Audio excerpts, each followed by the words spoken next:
information about this stuff. Getting this under control. A dietitian? Dietitian.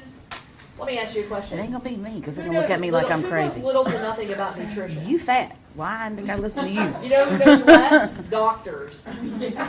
So a dietitian is your best bet to teach your patient about what they need. Because doctors literally, they talk about nutrition in medical school for a minute. And how many of you have a doctor who should look in the mirror before they tell you? Well, that's what I'm saying. That's what they're gonna say about heavier women So- who walk in there to tell them about this. Really, you got to utilize your resources. There are medications to take care of these things. Are we medication pro in this country? In our country? Oh, yeah. Yeah, in our country, there's a pill for that. And There's a that, pill and for that. There's a pill for that. Oh, so now I'm having a whole cup of pills every single day when I could do some modifications and maybe correct some of these things myself. Okay? So those are your big risks with this patient, which lead to a multitude of other problems. Okay?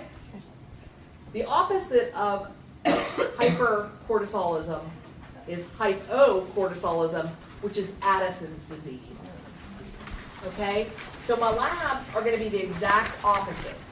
My sodium's going to be low. So what am I thinking with my sodium low? Potassium time. Confusion. Oh, sorry. Confusion. My potassium's going to be high, so what are my problems? Hard. My hard.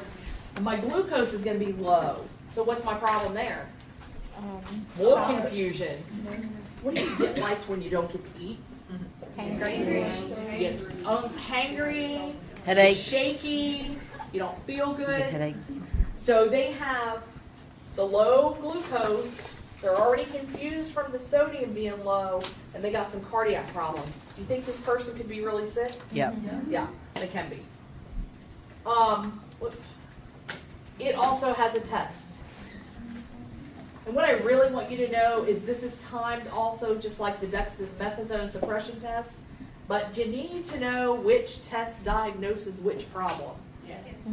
Dexamethasone does hypercortisolism. The ACTH, that's wrong. It should be ACTH, suppression test, diagnosis, Addison's. hypo. It's right on your paper if that counts for you. Well, because this is what happens. Every semester I say, crap, that's wrong. I need to change that. Every semester I forget. I'm going to change it today, then it'll be right. This is also a timed test. It's done exactly the same way as the dexamethasone suppression test, but this one diagnoses the opposite condition. You need to know which one diagnoses which. Don't mix them up, okay? Because you'll miss a test question. A goes with that. Either on your test or your final. I don't remember which. But you need to know which test goes with which condition. Okay? Time test. Who's going to be mad at you if you do it wrong? Everybody. Everybody. And then you're going to be kicking yourself too. So just pay attention to the times, stuff like that. Aldosterone. Aldosterone doesn't play a big role in Cushing's disease, but it does play a big role in Addison's disease. Because you also, not only do you have no cortisol to deal with stress, you have no aldosterone. So what do you think happens to your blood pressure? Goes down. Low. I'm not regulating my blood pressure, so I have a drop in my blood pressure. I don't have aldosterone. So what's happening here to my potassium and sodium? They're just getting worse. They're getting worse. And this helps maintain my fluid and electrolyte and my pH balance in my blood too. So I have two problems with Addison's disease. No cortisol, And no aldosterone, which makes the problem worse. So think about it. What's going on with my cardiac system? You already told me. Going down. Dysrhythmias, changing my heart rate, changing my blood pressure. What's happening to my nervous system? I have no glucose. Shaky. It's Miss Hendricks.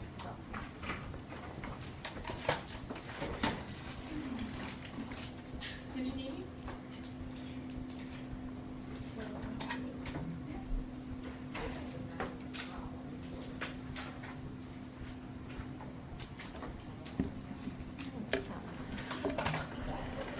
Thank you. So my glucose is low, so I have that real jittery, I don't feel good, I'm hangry, I get the tremors. Would you be tacky? Hmm? Would you be tacky? I could be. Could be, because volume. Digestion-wise, what's happening? What do you think this person looks like? Thin. They're thin. You know who had Addison's disease? President Kennedy. You know how I thought he had that nice tan skin? That's really a symptom of Addison's disease. They have real brown pigmentation problems. Like they have overpigmentation. So that's what's happening with your integument system. Reproductive issues. They got all kinds of issues. Let me go look at my little list over here and make sure I tell you the big ones that you need to know about. Sorry, I'm like 10 slides, 10 pages behind on this. Okay, so they have decreased glucose and sodium, so we know they're fatigued, they're nervous, they have electrolyte imbalances. We know we're looking for potassium, we're looking for low sodium, which causes confusion. They have multiple reproductive issues. They can have increased pigmentation, particularly on a white patient. On an African American patient, they have the vitiligo, is that how you say it? Where their skin is white, like they lose the pigmentation in their skin. So it's a pigmentation issue. So it's a decrease in melanin, Mm-hmm. and then in a white person. In a white person, it's increase. Mm-hmm. They have chronic diarrhea with weight loss. And then they can have the cardiac dysrhythmias that we already talked about with the potassium. This is what they look like. Our little old lady, she's so frail. Oh. What does postural hypertension mean? What does that mean? She stands. So what kind of blood pressure am I going to do on her? Lying down and sitting up. Orthostatic blood pressures. How do you do those? Lay, sit, standing. Okay, I lay 5 down. minutes between. 2 minutes. I sit and I stand. Say that again. 2 minutes apart. 2 minutes apart. I can't just, Do it, and do it. right. I've got to get you in the sitting position. 2 minutes, I take it. I get you in the standing position. I'm just going to tell you, a lot of times if they have true postural hypotension, when you stand them up, you don't got to wait 2 minutes They because can go they're like going to this. fall back down on the bed. But if they do stand up, it's 2 minutes between each set. So lying, sitting, and standing. So you're going to be in there for a minute taking vital signs. Yeah. Okay. Like 7 minutes. If this is out of control and not treated, they can have profound fatigue. They can actually have cardiovascular collapse because of the potassium levels, and we'll talk about that more in level 3, but I'm going to give you one slide about that here. This can be caused by a variety of things. I'm not going to ask you this. I just want you to be aware that it's not just because of an adrenal problem. It can be caused by tuberculosis. It can be caused by an autoimmune disorder. Your patient could have had an adrenalectomy. I took their adrenal glands out, and so they're not producing cortisol and aldosterone. AIDS patients can develop this. If you have metastatic cancer, what does that mean, metastatic? Right, it started in one site, perhaps your lungs or your colon, and now it's moved to a secondary site. Is it the same kind of cancer you Yes. had before? Yeah. It's primary lung cancer in a different location. Secondary things you can see right there. We're going to talk about all of those in level 3. But I just want you to know there's lots of different causes for this to happen. So you got to be able to recognize it. That's the big thing. If you don't recognize it, how are you going to save this guy's life? You're not. Is it a lifelong thing? Yes. This cannot be cured. It can only be treated.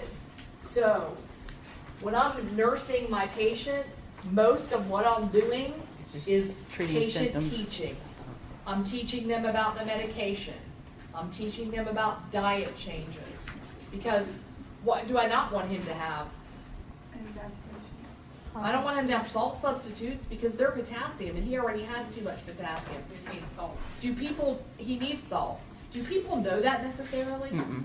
No. I mean, I think my parents are pretty smart people, but when it comes to medical things, they need a lot of reinforcing and teaching because they just don't know. So most of my stuff is going to be teaching for this patient. So what other kind of things do you think I need to teach them or teach them? Stay out of So watch What were you gonna blood say? sugar. it. Nothing good. Okay, I want to watch his blood sugar. Is there a problem if my blood sugar is too low? Yeah, you could die. You could. You could go into a diabetic coma. So yes, you do not want your blood sugar to be too low.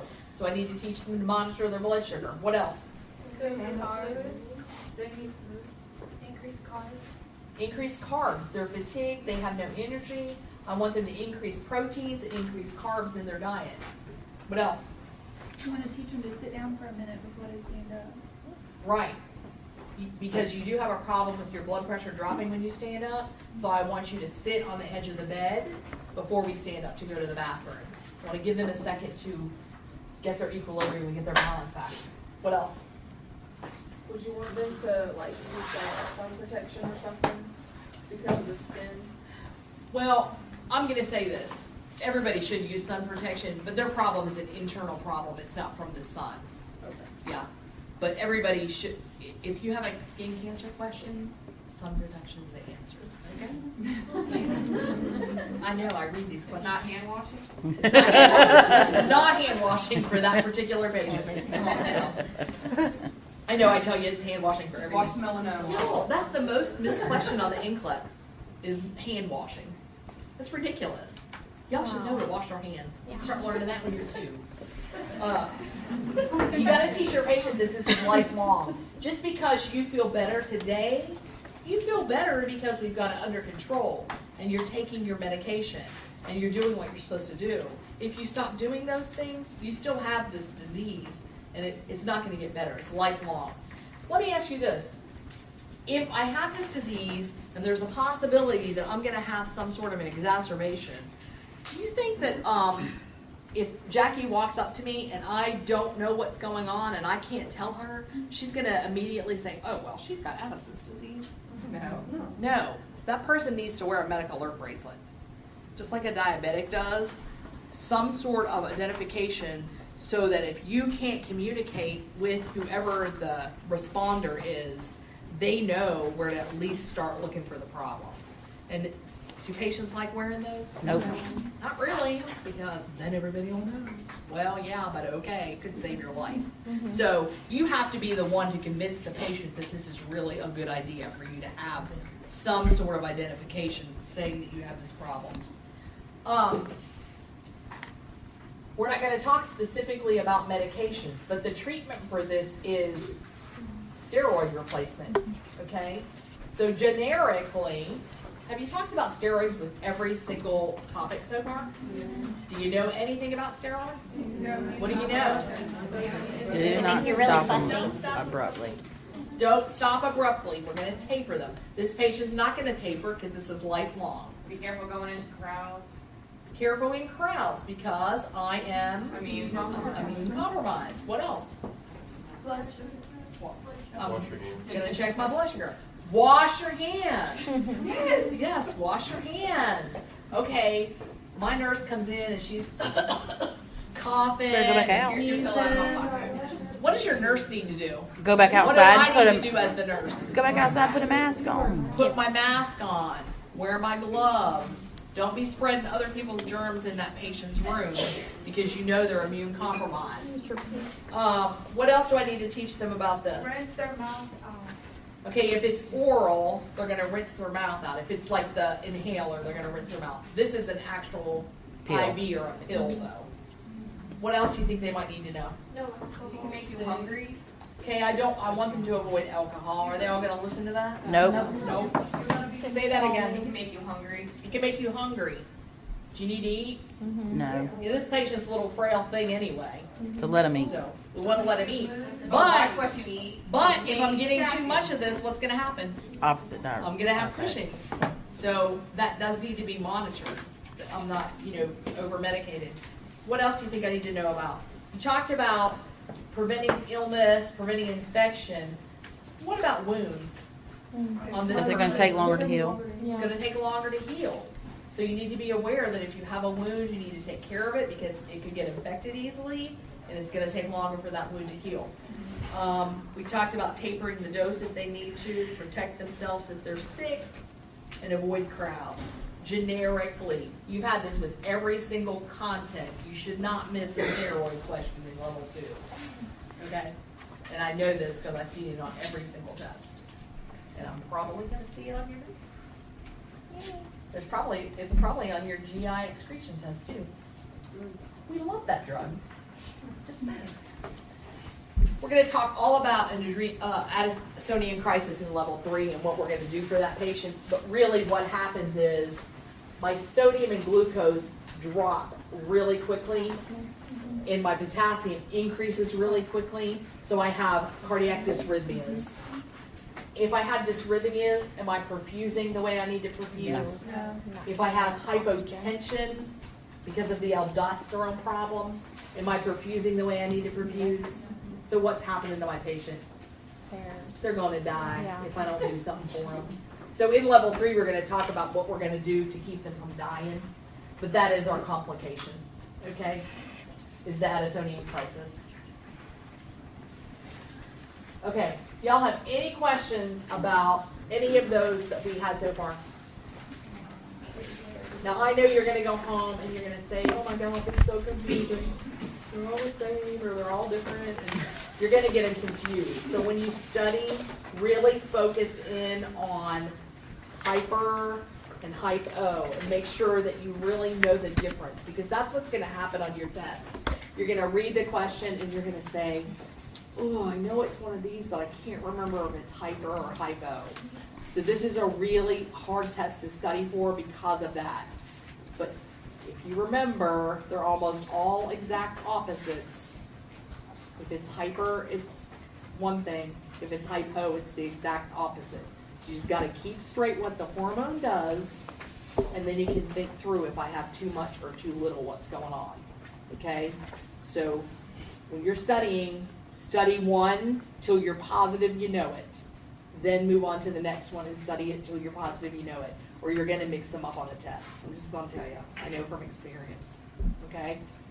So, and if you want me to open a discussion board in Canvas, I will. And if you have a question, if you put it there, I'll answer it so everybody will have the answer. Okay?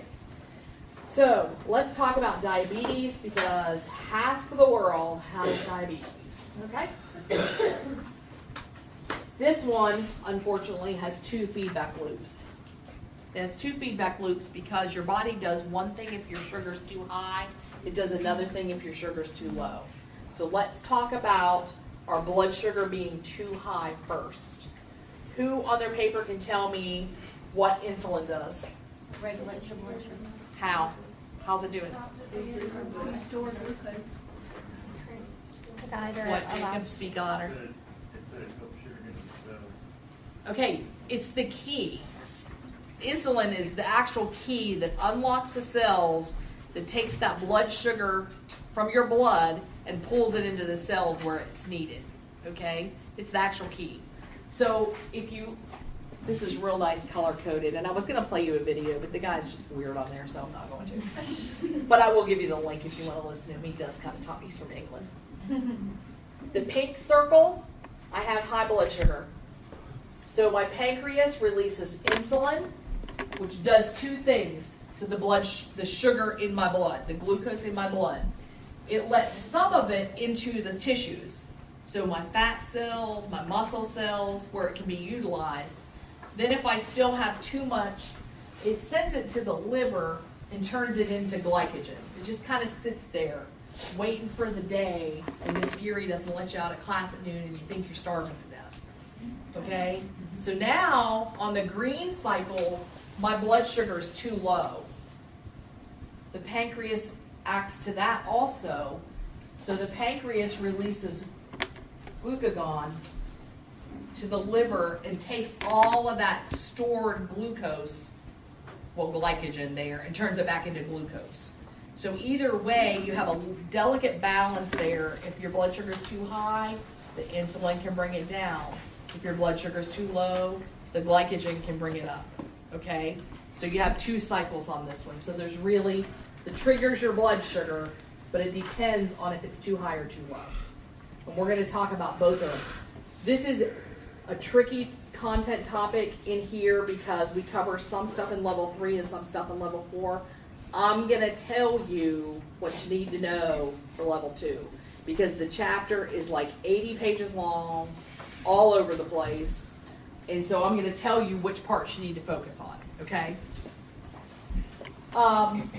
Let's talk about type 1 and type 2, and I did try to put some page numbers in here as best I could. If I talk about it in here, you need to know about it. If I tell you you don't need to know about it, you don't need to know about it. I promise I won't trick you on that. What does my type 1 patient look like? Skinny, Skinny, okay? very frail. Old, Skin's young, thin. what?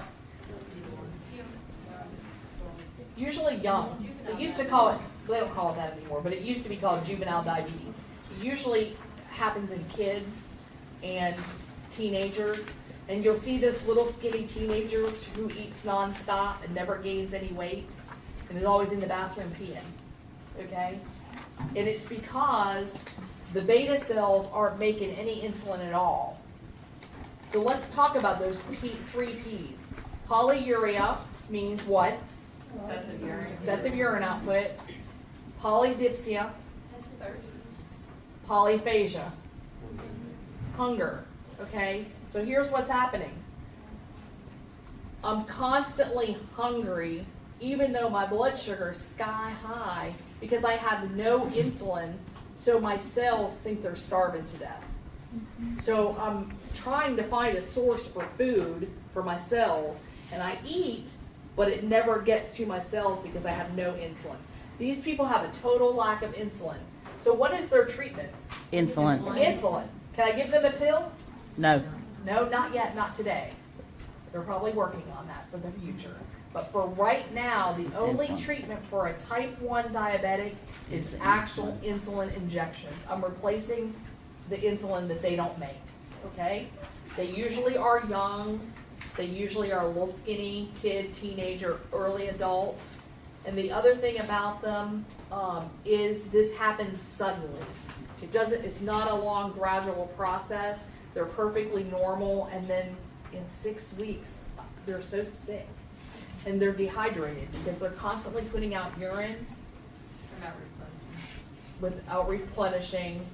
And it's because there's so much sugar way back in biology. Do you remember hearing about osmosis? Mm-hmm. So if I have a lot of sugar, it's pulling all the fluid in, and I'm dehydrating myself, getting rid of it strictly by osmosis. Okay? We're going to talk all about that in level 4 when we talk about high blood sugars. Okay? Skinny little kid, sudden onset, has to have insulin for the rest of their life. Type 2 diabetic, what do they look like? Okay, yeah, see, metabolic syndrome. We talked about that with the Cushing's patient. The high blood pressure, the bigger waist, increased weight. The labs look terrible. They're usually older. They're usually obese. What else about them? Sudden onset or gradual onset? Gradual onset.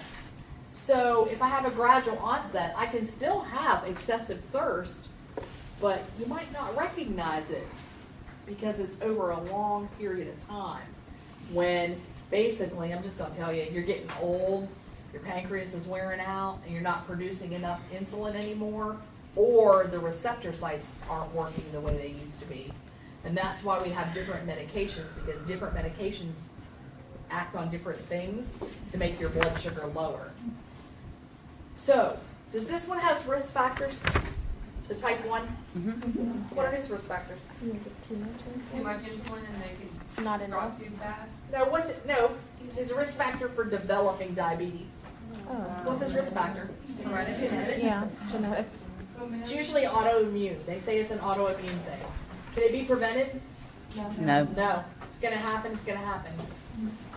What about risk factors for this one over here, the type 2 diabetic? Diet. Lifestyle changes, meaning what things? Exercise. Get up and move. Nutrition, proper nutrition. Proper nutrition. Just generally taking care of yourself. You can prevent a lot of type 2 diabetic problems. Can it still develop because you do wear out as you age? Yeah. Yes, but you can prolong that for a long period of time if you take care of yourself. Here's our generally symptoms that you see in these patients. We got those 3 P's up there: polyuria, polydipsia, polyphagia, because they're starving to death. Their cells just cannot get glucose for energy. Then we have all this extra sugar, so we've got some slow wound healing going on. They can have blurry vision. Glucosuria, what does that mean? Sugar in their urine. Is that a bad thing? It's a bad thing. I mean, is it terrible? Nope. They're just spilling extra sugar into their urine. It has nowhere else to go. It's not diagnostic or anything. It's just there's sugar in the urine.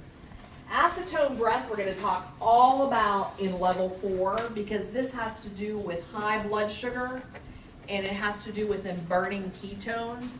But what is acetone breath? Does anybody know how to describe it? It's like a sickly sweet. It's a sick, sweet, fruity smell to their breath. If you've ever had a friend who did the keto diet and their breath was like, whoo, and you're like, that's what their breath smells like. Yeah. You know, because they're burning ketones. That's the whole premise of the diet. And the other thing is rashes, itchy, dry skin, and in your female patient, they have a really increased number of yeast infections. And if you think about that, yeast feeds on sugar over a long period of time. So if you have an older patient who is at the doctor repeatedly with yeast infections, the doctor is going to start checking blood sugars and see where their blood sugar is. So, because that's a chronic thing is through yeast infections. Here is our diagnostic test. Okay, so let's talk about these. A random glucose test, and we're going to change one of these numbers. Did I have these on your sheet? Did I write them in, or are you going to write them in? No, we got to write them in. Okay. We're going to change one of these numbers when we get to the fasting blood glucose because it's in your book 2 different ways, and I want you to use the other set of numbers than that one. Random blood glucose means I just went in there and took your blood sugar, and it's 189. Does that make you a diabetic? Because, oh my God, that's high. No. No. I got to have consistent readings, 2 consistent readings with some symptoms to go along with that. Now, if I took your blood sugar and it was 189, would that cause me to think I might need to investigate a little bit further? Yeah, it does. If I do a fasting blood sugar, what do I tell my patient? They can't. Do not eat or drink anything for 8 hours, and then I go back to the nurse's station and I study because I'm a tech, and I don't go back in there. And what's my patient doing while I'm not in there? Eating. So is this a super reliable test? Not super reliable because they can do whatever they want. But if I get consistent readings where it's over 126, I'm going to do some further investigation. I want you to use for your normal, though, 70 to 110. Yep. In your book, in the diabetic chapter, it says 70 to 99. In another chapter, it says to 110. I've kind of done a little research. Most of the hospitals around here are around 110 to 120. So I want you to use 70 to 110 for your normals. So I've had 2 consecutive readings, first thing in the morning, 138, 148. I need to investigate a little bit further. This is what the doctor's going to do. Yep. The doctor's going to draw an A1C. Who can tell me about an A1C? It goes back 3 months. Okay, it goes back 3 months, 90 days. It tells you, How well you're controlling your blood sugar. yes, it gives you an average over What a your 90-day readings were. period. It trends. So I'm going to the doctor in 3 days. So guess what I'm going to do? I'm going to eat right. I'm going to do what I'm supposed It to ain't do gonna for matter, 3 'cause days. it's And 3 when they take months my back. blood sugar, it's going to be 118 because I'm a perfect patient. Well, the doctor doesn't believe me because all patients are liars. Yes, they And are. he's going to draw an A1C, and he's going to know the truth because I can do what I need to do for 3 days, but can I fake it for 90 days? Nope. So this test is extremely accurate for diagnosing and then for monitoring compliance, okay? This one I put on here because it's in your book. Who does the oral glucose tolerance test? Pregnancy. Pregnant people, for the most part, is where they normally do it. That's that nasty We don't stuff talk we have to about drink. pregnancy in this class because I'm not a mother-baby nurse, okay? But I just want to give you the numbers. You do go in after being NPO, you either eat this sick, sweet breakfast or you drink this nasty, gross stuff. yes, and then they draw your blood sugar and so I put it up here because they do use it sometimes, but mostly for gestational diabetes. And so you'll have the number. So we're going to talk about acute complications and chronic complications. But I'm going to tell you where your cutoffs are in here, okay? Acute complications. In level 2, you need to know everything there is to know about hypoglycemia, which is high or low blood sugar. Which one? Low. Low. Here's your little pictures up there. You all know what you're like when you haven't eaten for hours and you're hungry and cranky. You get a little shaky, you get a little mean, you might feel a little bit nervous, you might get a headache if you don't I eat. always get it. Okay, so you know what you feel like. Kind of think about this slide, what your patient's going to look like. Your definition, according to your book, for hypoglycemia is a blood sugar that's less than 60 or a sudden drop from a high blood sugar. So if my patient came in and they had a blood sugar of 600 and I gave them a whole bunch of insulin and stuff and now their blood sugar in 30 minutes is 300, you think they're going to feel very good? No, because there's a goal for that and we want to decrease it slowly. So if they drop real rapidly, they consider that hypoglycemic. So for purposes in level 2, hypoglycemia is a blood sugar less than 60. Okay? And you got your pictures right there. There's pages in your book that tell you how you're going to treat the patient, what you're going to teach the family, things like that. We're going to talk a little bit about it, but I can't spend hours on it because we don't have hours. This is what you're going to do. If my patient is conscious, what do you think I'm going to do? I'm going to give them something to eat or drink. Do you think I want to give them candy? No. No, I really want to give them something substantial. Something that has some carbohydrates in it, something that has a little protein in it, because my carbohydrates is going to bring my blood sugar up, and my protein is going to keep my blood sugar elevated. So I'm going to give them a snack. In your book, right here, I think it's in this chart, it gives you specific things. Orange juice. How much orange juice do they need? 8 Half an ounces. gallon? 8 ounces. 4 ounces. 4 ounces. Four. That little cup that you get in the hospital is 4 ounces. That's what the recommendation is. If you're out and about and you don't have anything, you can use lifesavers. It tells you in your book, I think 5 or 6 lifesavers, something like that. So you can do that in an emergency. But if I'm in the hospital setting, I want to give the patient a substantial, some sort of carbohydrate snack and then a protein to follow it up. If my patient's unconscious, are they going to eat my snack? No. So I can give glucagon, and if you remember back to that slide with our negative feedback loops, doesn't glucagon convert glycogen back to glucose? Mm-hmm. So I can give that IM, and they're going to convert the glycogen in their liver back to glucose. Okay? That's cool. When I do it myself, I know exactly how much I want to convert. Does this know how much I want to convert? No, so it converts it all. Ever go to Olive Garden and eat all of your food? That's 4 servings. And then you said, well, I can't leave Olive Garden without a piece of tiramisu. And then you're like, oh my God, I'm going to be sick. It's because all of a sudden you have all those carbs and all that glucose. Well, you're releasing all that glucose like that to your patient when you give this glucagon. So, what do you think your patient's going to wake up like? They're going to be nauseated and they're going to vomit. So, how do you want to put your patient? Elevated. I want them elevated, possibly on their side, so that if they do throw up, they don't aspirate. So when you're giving glucagon, you need to think about safety things with your patient. The other thing is, because it's not regulated by my own body, I can only give it twice. I can give it 100 times, but there's nothing left to convert after the second time. So it's not effective. So I give it, and my patient rouses around a little bit. What do you think I want to do? Go a little bit more. I want to give them something to eat. Oh, you're awake? Let me get you a snack. So once I get them woke back up, I want to give them a snack because that's only going to hold their blood sugar up for a little bit of time. And I don't want the problem to reoccur, so I'm going to give them a snack. If I don't have glucagon, which I've never given in the hospital, I've given it at a nursing home, but I've never given it in the hospital, we're going to use the D5 push. We're going to give it IV push. As an LPN, which is what you are in level 2, can you give IV push? No. No. Can you make sure your IV is good for your nurse? Yes.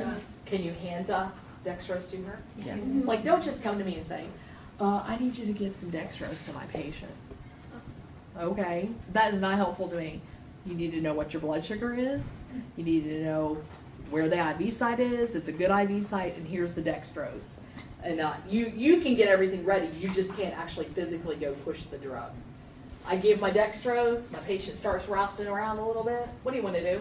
Sit 'em up. I want to sit them up and feed them. Oh, here's some juice. Here's some graham crackers.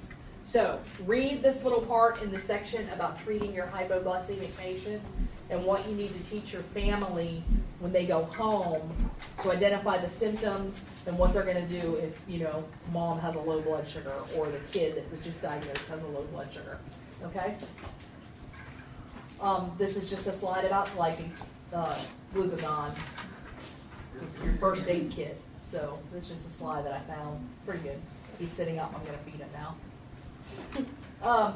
Here's our other acute complication. Do I have that on your sheet? But I have it grayed out, right? Okay, should be grayed out. This is the other acute complication with diabetics. It's the total opposite. It's a blood sugar that's way too high. We're going to talk all about it in level 4. I just want you to know that there is an acute complication of hyperglycemia also, but we're not going to treat it in here. I'm not going to ask you about it on the test because it's a level 4 thing, okay? Diabetic ketoacidosis, hyperglycemic hyperosmolar syndrome, okay? And when you come back, we will talk about our chronic complication that we're going to talk about in here. So go till the top of the hour, and I'll see you then. And Sarah, I'm going to go check on what we were talking about.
You're not going to do it again? There you go, girl. Whenever I was listening to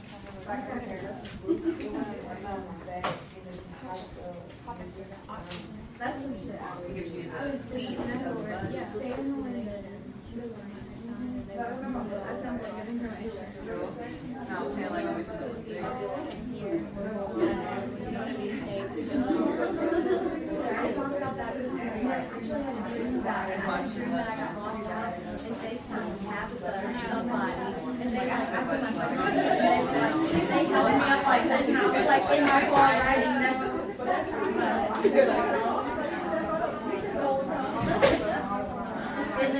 So what could you repeat that? All the time, like I can wear a belt. Who was that? Belts are useless. Even if I wear like these, I pull all the way up here and Just slide down.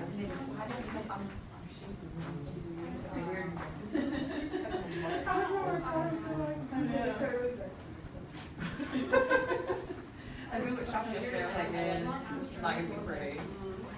I like going shopping at Target. That's where it's I got a walk for it because I was large, and I'm like,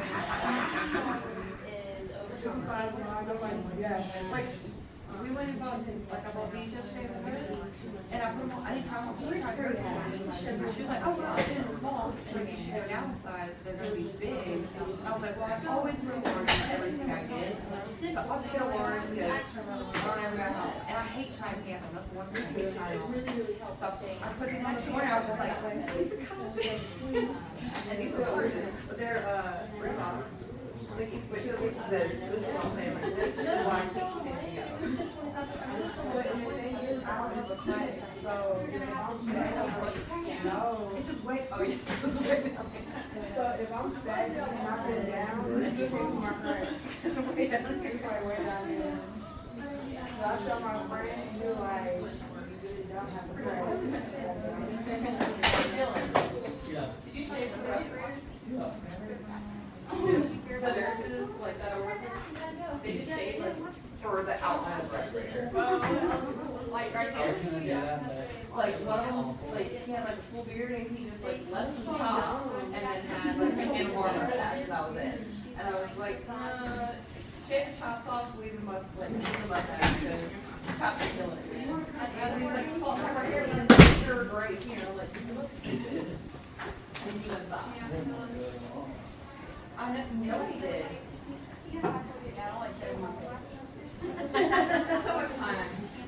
Do you try to do it every day? I really do. So they work every day, you got read, you got extra. And you're on 5? Well, what, you don't work nights though, right? I switched nights, so I'll never see you anymore. I can see my kids more, and I can study at work instead of being away from work.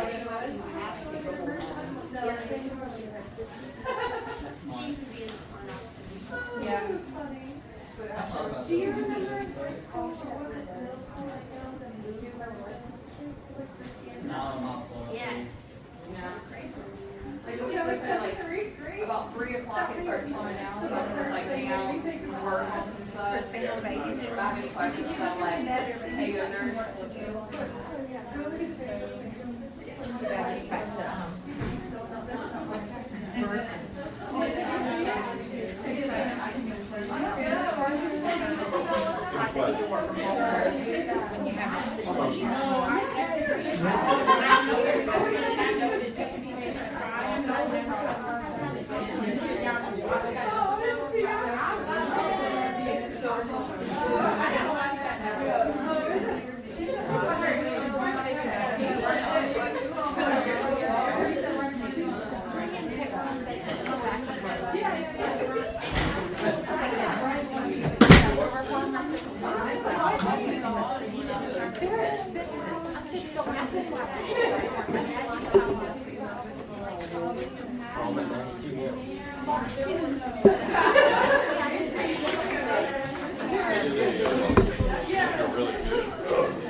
I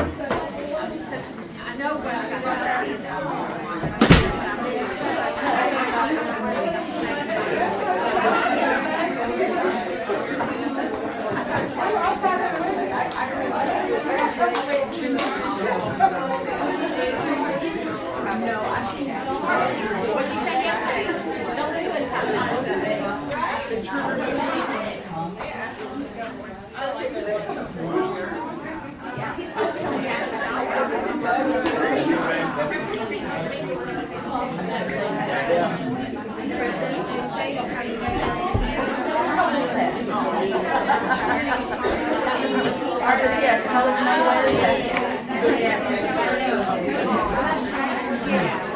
I said, can there be anything else on the menu? The chicken. Oh, the fried vegetables. I call them stir-fried vegetables, but they were sweet and popping with it. What? And just some when I ask, you always go to the Do you write notes? I'll get it. Okay, you guys, let's get finished. So, acute complications are too low and too high glucose.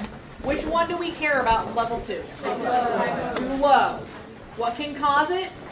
Too much insulin, the patient not eating enough. What are we going to do about it? Feed them if we can. Medicate them. Medicate him if we can. We're going to feed him. That's the first choice. If your patient is, even if their blood sugar is 40 and they're talking to you and they're alert and oriented, does it make sense that you're going to give them a snack rather than a drug? Yeah. Yeah. So if they're awake and alert and oriented, we're going to give them a snack. If not, we're going to raise the blood sugar, and as soon as they come around, I'm going to feed them. Do I care about high blood sugar in level 2? No, I don't really care about that level 2. They can fend for themselves. So Give them ice water. give them ice water. That's the answer to everything. Okay. Ice water and hand washing. You can just remember this little mnemonic right here. If they're hot and dry, their blood sugar is high. But if they're cold and clammy, They need some they need some candy. They need something, okay? Candy's not the best choice, but You get the idea. you get the idea. Give them some food. Food didn't rhyme. Okay. Chronic. What's the matter? Make her hubby eat bread because instead of putting it in the bag, you brought the whole bag this time. Oh, okay. So, Chronic complications. We're going to talk about all of these in level 3. Do I have them grayed out on there? Yes. Yeah. Except for one. We're going to talk about peripheral neuropathy in here because you're going to see patients in the hospital who have nice diabetic foot ulcers, or they're missing toes, or things like that. So we're going to talk about that in here because we might see that. But cardiovascular disease, strokes, peripheral vascular disease related to diabetes, and kidney disease related to diabetes, blindness, which diabetes is the leading cause of blindness in the United States. Which isn't that sad, because if you got your blood sugar under control, you can save your eyesight. That is truly sad that it's the #1 cause of blindness. And then neuropathies, which we are going to talk about peripheral neuropathy in level 2. But everything else on this slide is a level 3 thing. Okay? Oh, yeah. I hate feet anyway, so these feet just gross me out. I want you to make sure you read this about peripheral neuropathy and about this chart, because this could be prevented if we did some quality patient teaching. So, what kind of things do you think I might want to teach this person? Always monitor your feet. Look at them. Check them every day. Maybe a couple times a day. Okay, look at your feet. How often? A couple times a day, every day. Every single day. Well, I can't see my feet. Okay. Have somebody check Use them. a mirror. You can phone a friend to come look at your feet, a family member, whatever. But every single day. So if the question says once a week, is that right or wrong? Wrong. Every day. I'm supposed to check them every day. Let me tell you, I had a patient at, I think he was at Keesler. He came into the hospital and he ended up losing his foot. He was a diabetic because he had stepped on the drain, like in the shower, you know how it has that metal plate over it? And it had a sharp edge. But because he had peripheral neuropathy and couldn't feel it, he didn't feel the cut on his foot. So his family, when he started to stink and they couldn't figure out what the problem was, brought him to the ER and his foot was rotten and it had to be amputated. Because he didn't feel it, he didn't check his feet, and he ended up losing his foot. So checking that feet every single day. What else do I need to tell him? Don't close your feet. No lotion. No lotion between your toes, because didn't we already talk about yeast infections? What is the fungal infection between your toes? Athlete's foot, and it's nice and dry, moist, and I'm putting lotion there, and I got too much blood sugar, and now I've got. So would you want the powder? Well, you can lotion the feet, but you don't want to put it between the toes because the skin's dry and rough. But and I don't want you to have cuts on your feet from the dry, rough skin. But I don't want that moist, icky lotion between your toes. What else do I need to teach them? They need to make appointments for their toenails.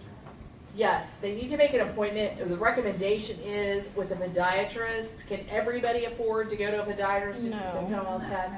So if you can't, how do you want to teach them to cut their toenails? Straight across. File them and straight across. We don't want, if this is the tip of their toe, we don't want them grooved into the tip of the toe because it can become ingrown. So I want them filed straight across. I really want to use a file instead of clippers. Can a nurse cut somebody's toenails? No. No. Can you file their toenails? Yes. Yes, you can. But you cannot cut toenails. Recommendation is a podiatrist. Most people can't afford to do that. What else do I need to teach them? It's hot down here in Mississippi. I wear flip-flops all the time. Should they wear flip-flops? No, they say no sandals. They want them to wear a nice, solid shoe. I'm just going to tell you the truth. I have peripheral neuropathy in both of my feet from the chemotherapy. Shoes are uncomfortable. You want to So- be barefooted? I want to be barefooted. Do I want this person being barefooted? No. Nope. But they're going to do it anyway. So I want to teach them, though, a good, well-fit, solid shoe. What about socks? Not tight. I don't want tight socks that's going to constrict circulation.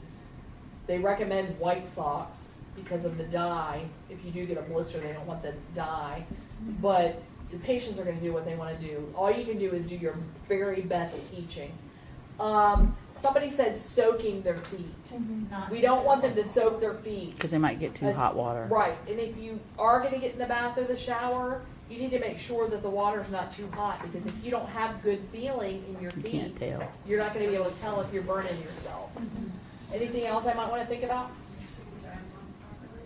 Right. I want to make sure they're dry properly. I don't want to have wet feet all the time where I can grow yeast and stuff between my toes. There's a whole chart in your book. There's a list of things right there. I think we talked about everything. Every day, socks, toenails. But there is a chart in your book that gives you a list of things that you can look at in the chart in your book. Okay? So, the biggest thing we need to do is teach these patients how to prevent these problems. Okay?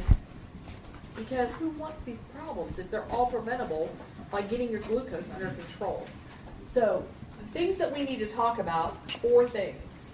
Monitoring their blood sugar, controlling their diet, adding in some exercise, and then medications. Now, a person who's a type 1 diabetic, we got to talk about medications first because they Have to they have have to insulin. have it. A person who's a type 2 diabetic, we really want to try all of these other things and see if they can get their Before. blood glucose under control themselves. Yep. Okay? But, like I said, we're real quick to prescribe medication for everything, you know? So, ideally, we want to start. Where do we need to start? If we have to do these 4 things, where do we need to start? Checking it. Okay, I heard nutrition.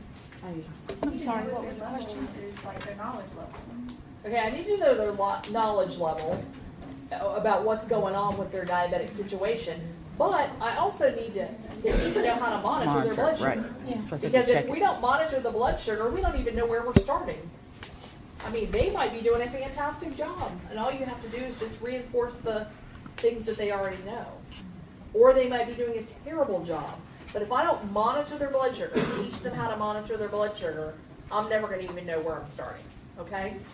So let's talk about monitoring. When I go home, I'm going to monitor my blood sugar. Is it important that I have my own machine? Or Yes. can I just use my husband's? No, your own. I should have my own. Some people can't afford it. Some people can't afford it, that's true. In that case, I don't want to pass bloodborne pathogens between people. So what do I need to do with that monitor? Needs to be cleaned every I need to time. clean it between patients. In the hospital, I don't know how many of you are texting here, so please don't be offended by this. How many times do you see them clean the blood Never, glucose machine? never. And there's normally only one. Right.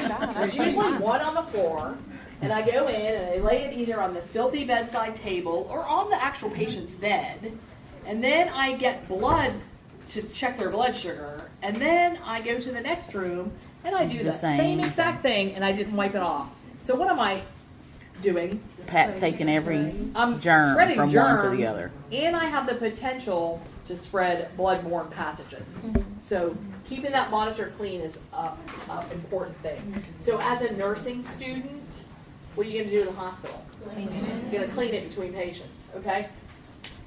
Is this accurate all the time? No. No. But it gives you kind of a good indication. But then they keep a little journal, and every morning they're 112. It's magic. When they go to the doctor says, well, let's just draw an A1C and see where you really are. You know? And it doesn't match their journal. So this is individually, day to day, before my meals if I'm taking insulin. This is really to see how compliant you are and how good control you have over your blood sugar. This is the most reliable test. Okay? So those are the two that you're going to see the most. Food. The second thing is food.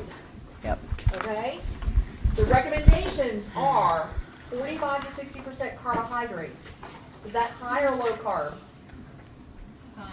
It's kind of high. It's kind of moderate. Because what do carbs turn into?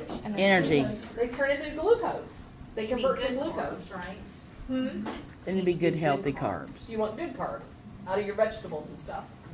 I mean, he's got a little noodles, and that's okay. But he's got some carbs in those veggies, too. Protein. Where am I going to get that from? Chicken. Meat, beans, peanut butter, things like that. And then I want a low-fat diet for my patient. Okay?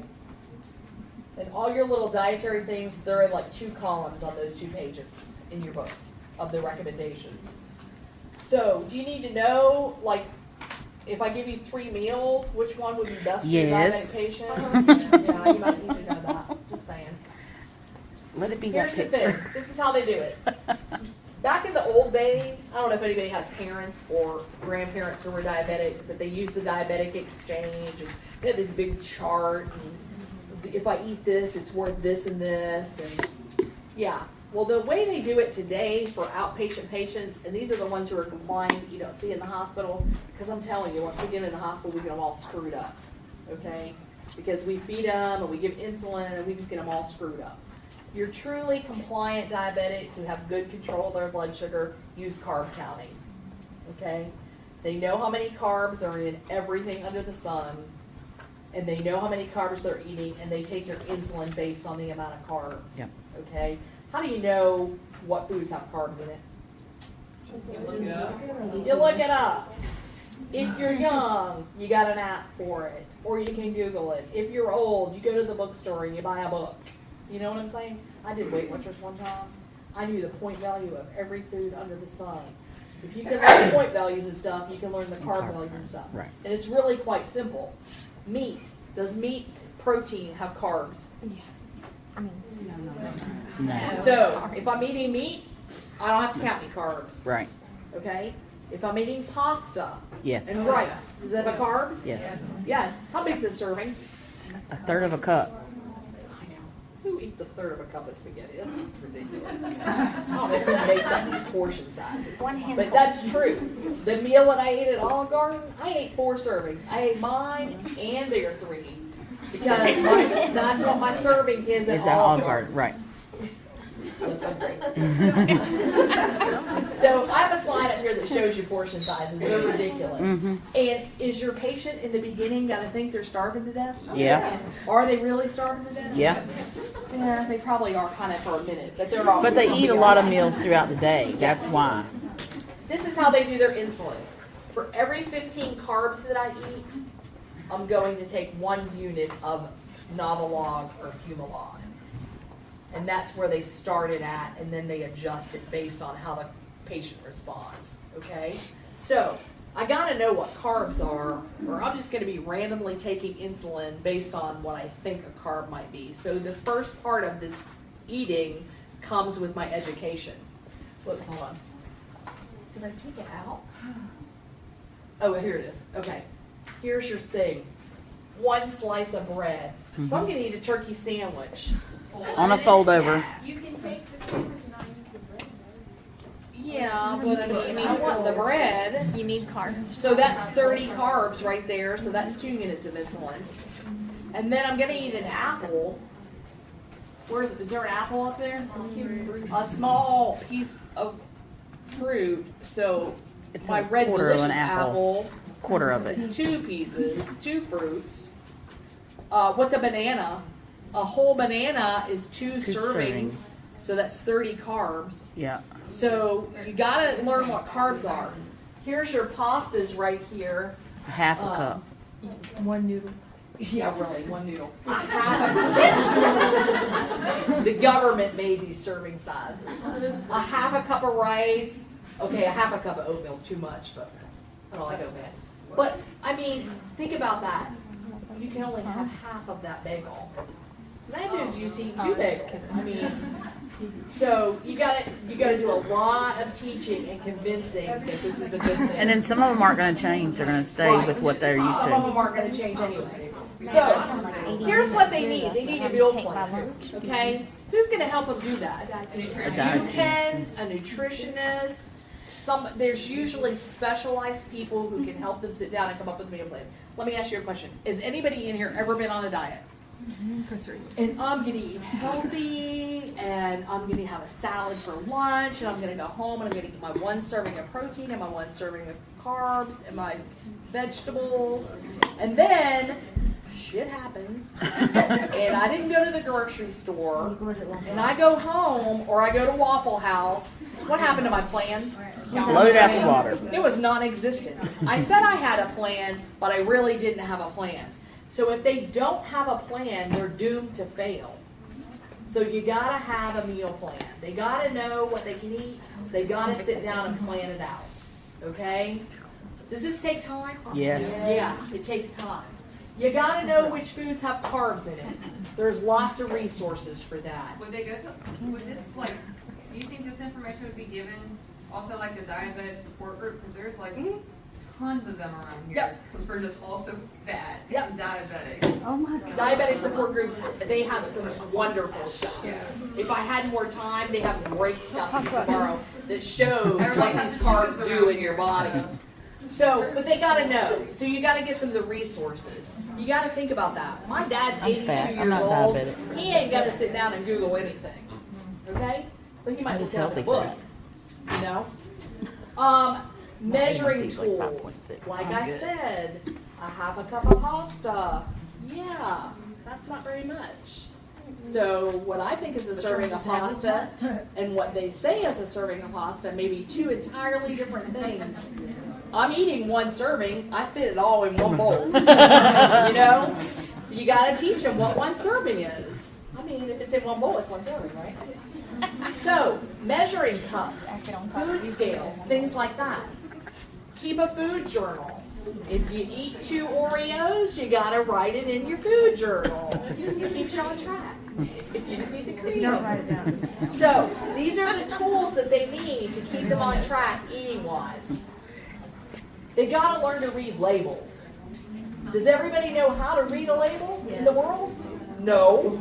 Because, I'm just gonna be honest with you. How many times have you picked up that little bag of Doritos at Walmart and you're in your car and you're eating those Doritos and then you look and you're like, Oh, God. crap, that was 3 servings. Yeah. You know? So then I take my 140 calories And times multiply. 3 and I just ate the equivalent of a meal in a bag of Doritos. You got to teach them how to read food labels because they look at part of it without realizing if it's 150 calories, 55 calories, but there's 4 servings and I eat the whole box because I don't know, I just had 500 calories-ish. So you got to teach them how to read food labels, what's important on the food label, and how to read it and interpret the food label. Who can do that? Well, you can if you know how to do it. Nutrition. But they can do that at the support groups, they can do that with the dietitian. But they gotta know. You can't expect them to succeed unless they know what they're doing, okay? There's your serving sizes. Okay, exercise. Does exercise decrease their need for insulin? No. If I'm a type 1 diabetic and I exercise, No, they're am I still gonna gonna not need need insulin? No. You're still gonna I'm need still it. gonna need insulin. Because you don't have any. It might decrease my dose a little bit though, because exercise does help the cells utilize blood glucose. So exercise can affect your blood sugar, but there's a few rules that they need to follow. If your blood sugar is low, or if it's been a while since you've eaten, you need to eat a snack before you go. You also need to take a snack with you just in case you get hypoglycemic on the way. If your blood sugar is too high, and you don't have to understand this right now, they want you to get your blood sugar lower before you go exercise, and that's because it can make you go into ketoacidosis. So if your blood sugar is over 250, I think your book says, they want you to get your blood sugar down before you go out and exercise. So there's some parameters for that. There's a little chart in your book, it's on page 1300, that talks about that. Is it important to carry your diabetic info with you? Yeah. Wear your little necklace or your Yes. bracelet or whatever. So that is important, and you need to teach them the importance of that. Because if you're sitting on the park bench and you have hypoglycemia, how are they supposed to know what's wrong with you? Oh, they're drunk on the park bench. Yeah. No, they have no blood sugar. But if you don't have any kind of identification, they may or may not know and get you the help you need fast enough. So simple little things like that. It's one little page in your book that you need to go look at. I think there's a box with all this information in it. So they got to monitor. We got to teach them how to plan their meals, keep a food journal, things like that. And about exercise. But medicine, we are a medication country, so medication is super important. We got to teach them about their medications, what they need to be looking out for, who should take it, who shouldn't take it, things like that, okay?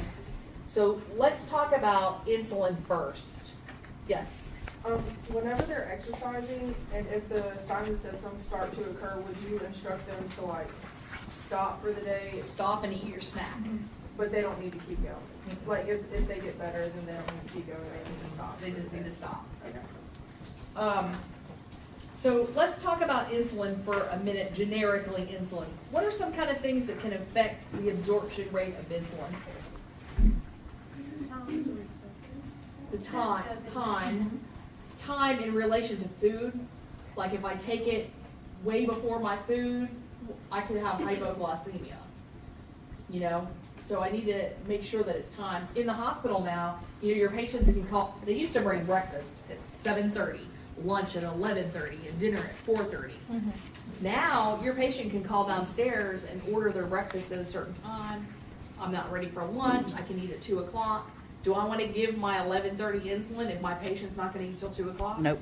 So the nurse really needs to be kind of aware. Have you called downstairs for your tray yet? My general rule is if it's a fast-acting insulin, I need to see your tray before I give you your insulin. Okay?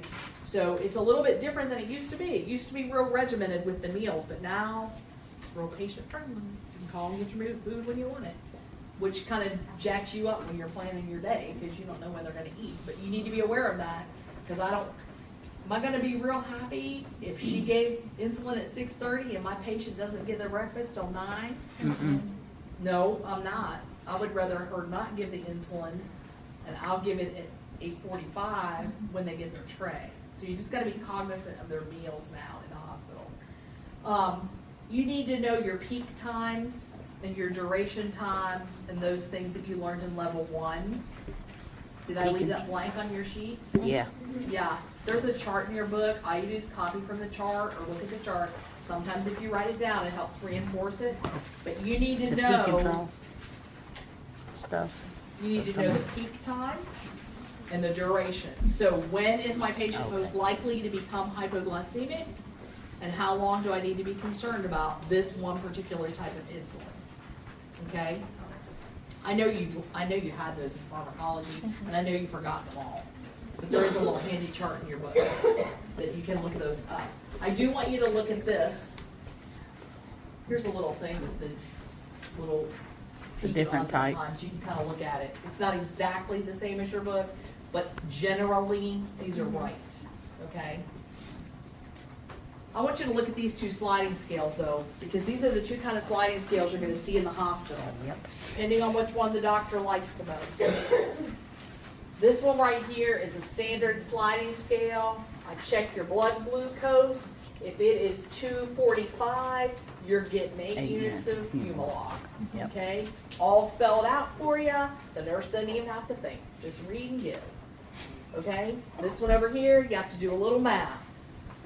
This one is a formula, and a lot of the older doctors like to use that formula, and they take your blood glucose minus a number, they'll tell you what the number is, divided by either 10, 15, or 20, and you calculate out how much insulin you're going to give. And the reason they stop using this is because nurses tend to appear stupid and call the doctor and say, it came to 8.4 and I don't think I can give 0.4 of insulin. So let me just tell you the rule. You don't round up. If it's 8.4, you It'd be give 8. 8. If it's 8.8, you give 8. If it's 9.2, you give 9. It's like nursing. Yes.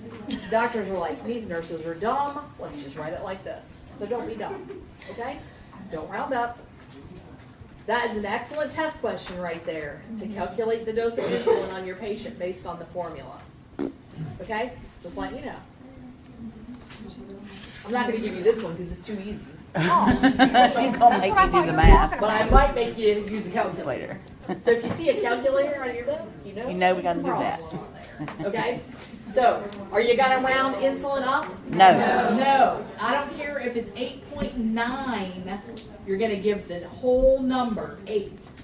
And then when it goes over 9, you're going to give 9. So you never round up to give insulin. Okay? And we're gonna go with 20, right? Not 10 or 15. Well, I'll give you if I give you a problem, I'll give you the formula. I Yeah. thought we were gonna have to learn this one. No. Because it's going to be different for every patient. This is really, truly a carb counting formula right there, so it's individualized for your patient. But I'll give you the formula that your patient's blood sugar is this, and your order says this. How much insulin are you going to give? Simple math problem. Okay? I'm just warning you, there's going to be one on there. It's either on your test or your final. I don't remember where I put it. But it's there It's somewhere. there somewhere. Insulin pumps. That's the latest and greatest thing. Yes, they are amazing. They are super fantastic now. You can get real-time blood sugars. You can dose your insulin. You get a basal rate of insulin, which means you're getting continuous insulin just Yep. like your body releases it. They're wonderful, but there are a few things you need to know about them. They're expensive. Some insurance companies won't cover them, which is ridiculous. Mm-hmm. But they're super easy to use. But is there a safety issue there? Yes. Okay, what do I need to teach my patient safety-wise? It can malfunction. It could malfunction. It might not work. So Keep what's the my battery plan out. if it doesn't work? Make sure you Still have have regular batteries. insulin on I hand. make sure I have backup insulin in my refrigerator at home, or you don't have to refrigerate insulin anymore. But I have backup insulin. I have the supplies to give myself insulin. I have blood glucose monitoring if I need it. This is great, but if it doesn't work, Make sure your patient knows to not reuse the needle. don't reuse your needle. How often do I want to change the site where I have it? Every 3 days. Every 3 days. I want to change the site because risk of infection, risk of it getting clotted off. I don't want to reuse my needle. What else do I think I need to know? Make sure you tell them that they need to cap it off, take that off to get in the shower. Yeah, keep that dry to get in the shower. Keep the machine dry. What about batteries? Keep backup batteries. Yeah, you kind of need to make sure that it's working, because if it's not working and you don't realize it, you can get pretty sick before you realize how high your blood sugar is. So they really need to have a backup plan. I think there's like 2 paragraphs about the insulin pumps in your book. Go look at that. Change that needle. Have a backup supply. Make sure it has insulin in it. Right, make sure it does have insulin in it, because it is a pump that has a volume, and it's going to run out eventually. You can't send them home with that with no idea how to use it. So you got to do a lot of teaching with how you're gonna use it, where you're gonna put it, you know, rotate the sites just like you would insulin. My niece has one of these, and it's the best thing since sliced bread. Yep. Mm-hmm. My uncle has one. I'm telling My you, aunt. she used to be able to check her blood sugar and give herself insulin at the dining room table, and nobody even knew she was doing it. But with the insulin pump, she's just all go, go, go all the Yeah. time. So, There's a little But girl in yes. my son's class like that. yeah, Chaprel loves it. It like has freed her life. Yeah. So insulin pump, you need to know about those. The safety things with your patient. Safety, not technical things, because this is one model. How many models do you think there are? Probably 100. One for every kind of medical equipment company out there. They all have their own insulin pump, so they're all going to be different. But you need to know the safety things with the monitors. Okay, this is the worst part of this whole lecture is these medications. I'm just telling you, it is. By the time now, you're all tired, and this is just boring stuff, okay? Not gonna even lie. Can't even lie about it. So, metformin is the #1 medication you're gonna see your type 2 diabetics on in the hospital. Like, everybody takes metformin. Even as What a do you preventative. Yes, even as a preventative. They take Now it they're for using it for polycystic weight loss, too. ovaries, they take it for all kinds of stuff. So you do need to know about metformin. You need to know the safety things about it, who can take it, who shouldn't take it, what its side effects are, things like that. So we're going to talk about them. Who remembers from our cognition lecture anything about metformin? The IV contrast. So that is one thing you need to assess if your patient's having any kind of diagnostic test, and let the physician know, you know my patient's on metformin, correct? And they'll say yes or no. And I mean, whether they're concerned or not, that's their business, but Is it because of the kidney function? because of the kidney function. Because metformin works in the kidney, IVP dies hard in the kidney, and it can cause acute renal failure. So I want to stop that metformin ideally 48 hours before I get IV contrast. This is how it works. It decreases glucose production in the liver. So would that cut down your blood sugar? Yeah. Okay. And it makes my receptor sites a little more receptive.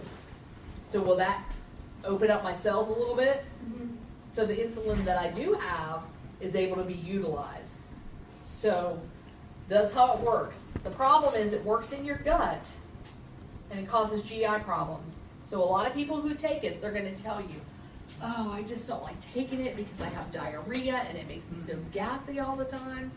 But if your patient can get past that initial 3 weeks on the medication, that usually subsides and is a lot better. So you kind of have to warn them. This can cause some GI distress. This can cause some diarrhea. So they're not, because if they don't know, they're going to quit taking it. I'm allergic to that medication. It causes diarrhea. No, you're not. Got to do that. Okay. IVP dye. Do I have that up there? Yep. Works in the kidneys, so you got to use cautiously when you're doing it with renal patients. Okay. You got to know what their labs are. So what labs do you need to know about? BUN and creatinine. What's the other name for metformin that your patients may call it? Glucophage. So your patients may call it glucophage, but you're going to see metformin on your test and on your NCLEX. Okay? Alcohol.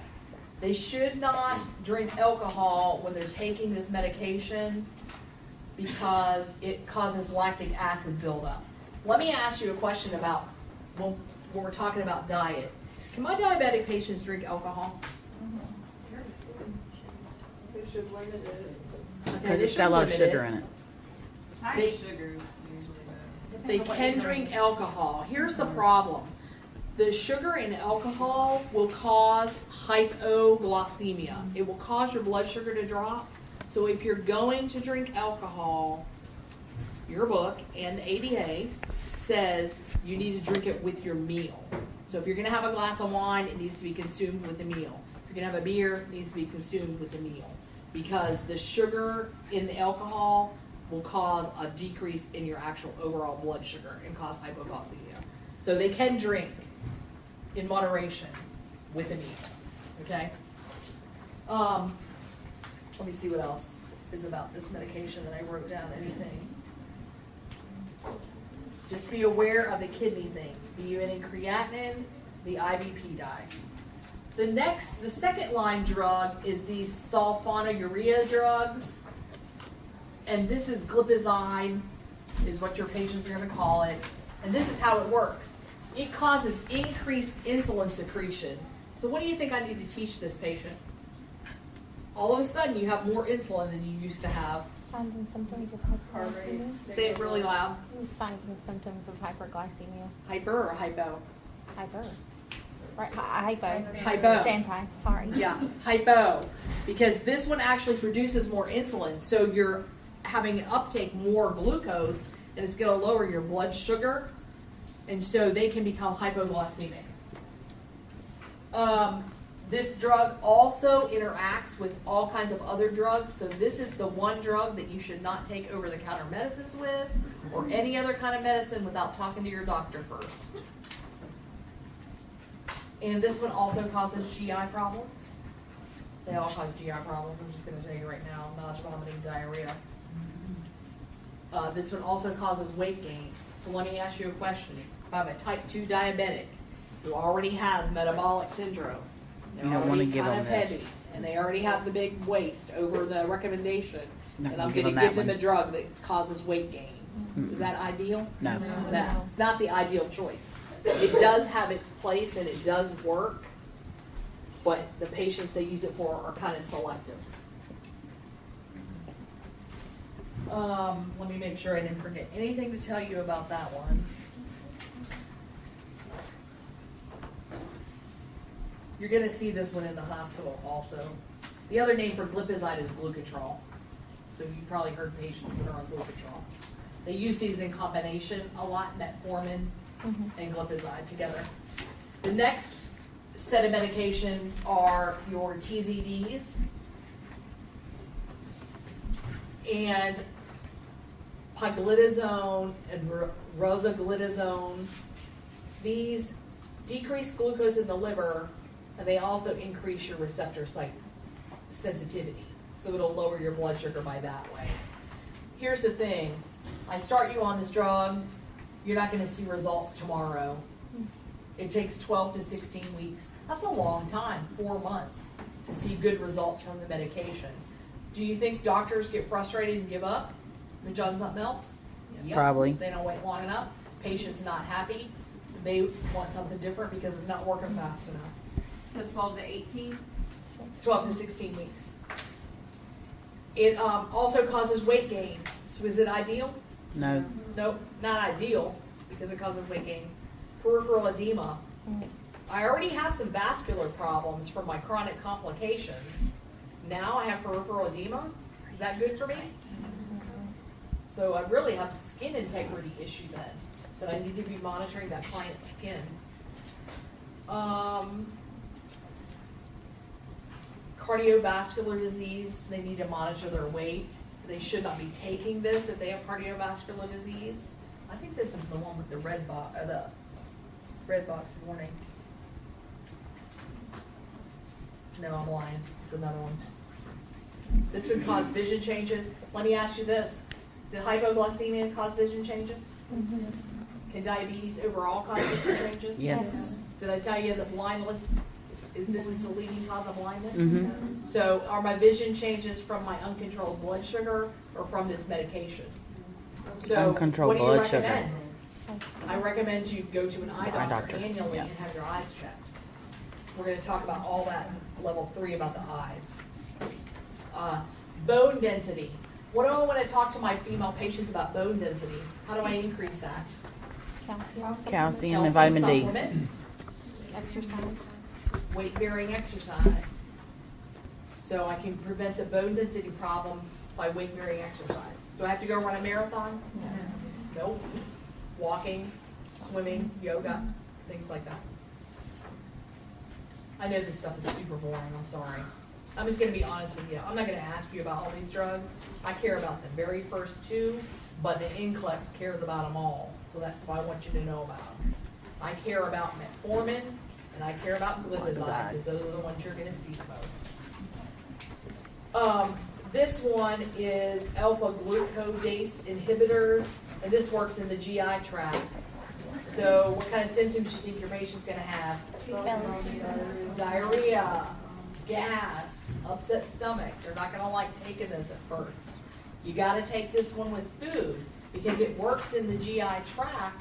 So if I'm just taking the pill and there's nothing there to help absorb it, is it gonna work? No. No, it has to be taken with the food. So this one's taken when the patient's eating their meals. I'm just making sure that I didn't write anything down here at the bottom that you need to know about that's not on this slide.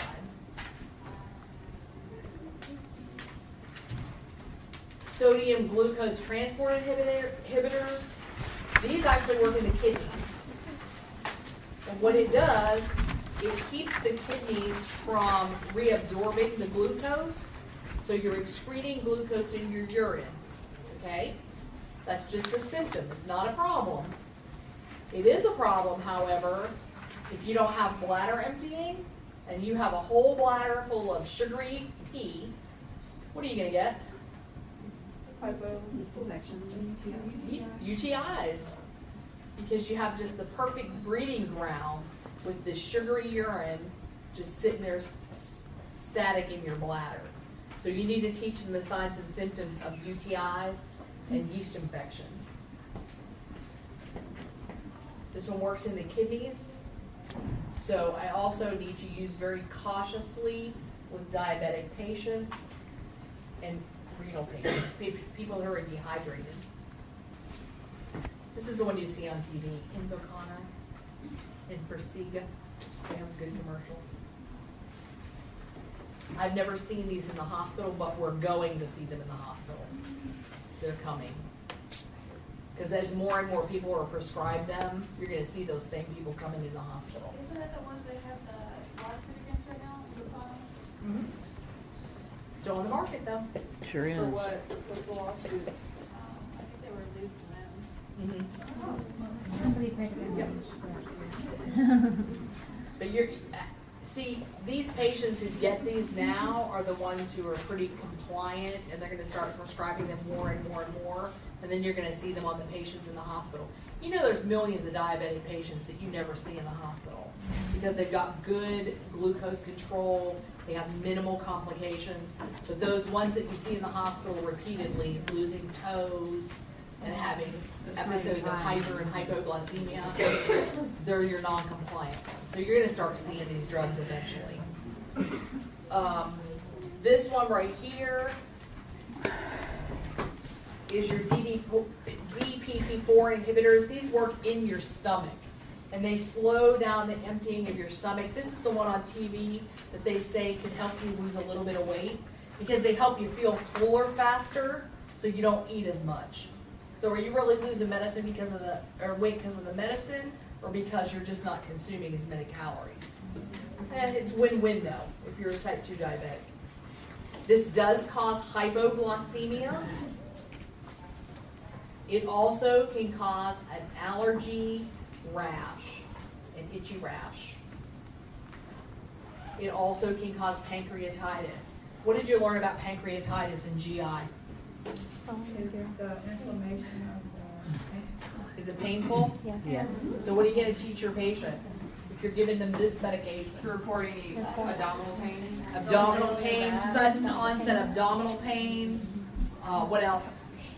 Doesn't the pain, like, isn't it referred, like it goes to other places? Yeah, it can be referred. What about the peri-umbilical bruising? Did you see did they show you a picture of that? Yeah.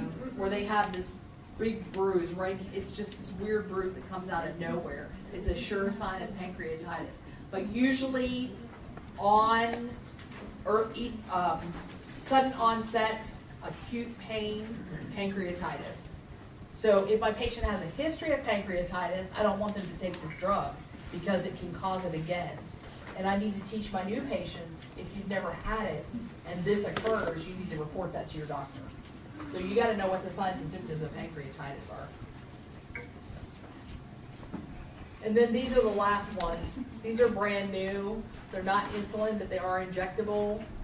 Patients take them once a day, some of them once a week, it just depends. But they do cause hypoglycemia. Does everybody know how to inject insulin? Oh, here's you. I want you to take this once a week.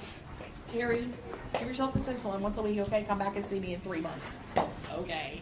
You think she knows what she's doing? No. She may have somebody she can ask, but whose responsibility is it to teach her how to use this?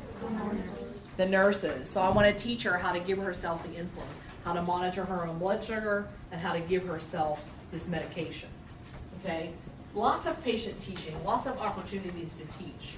Do you have to be like a super nurse educator to teach patients something? Not at all. No. You can really teach them some little thing almost every time you interact with them in their room.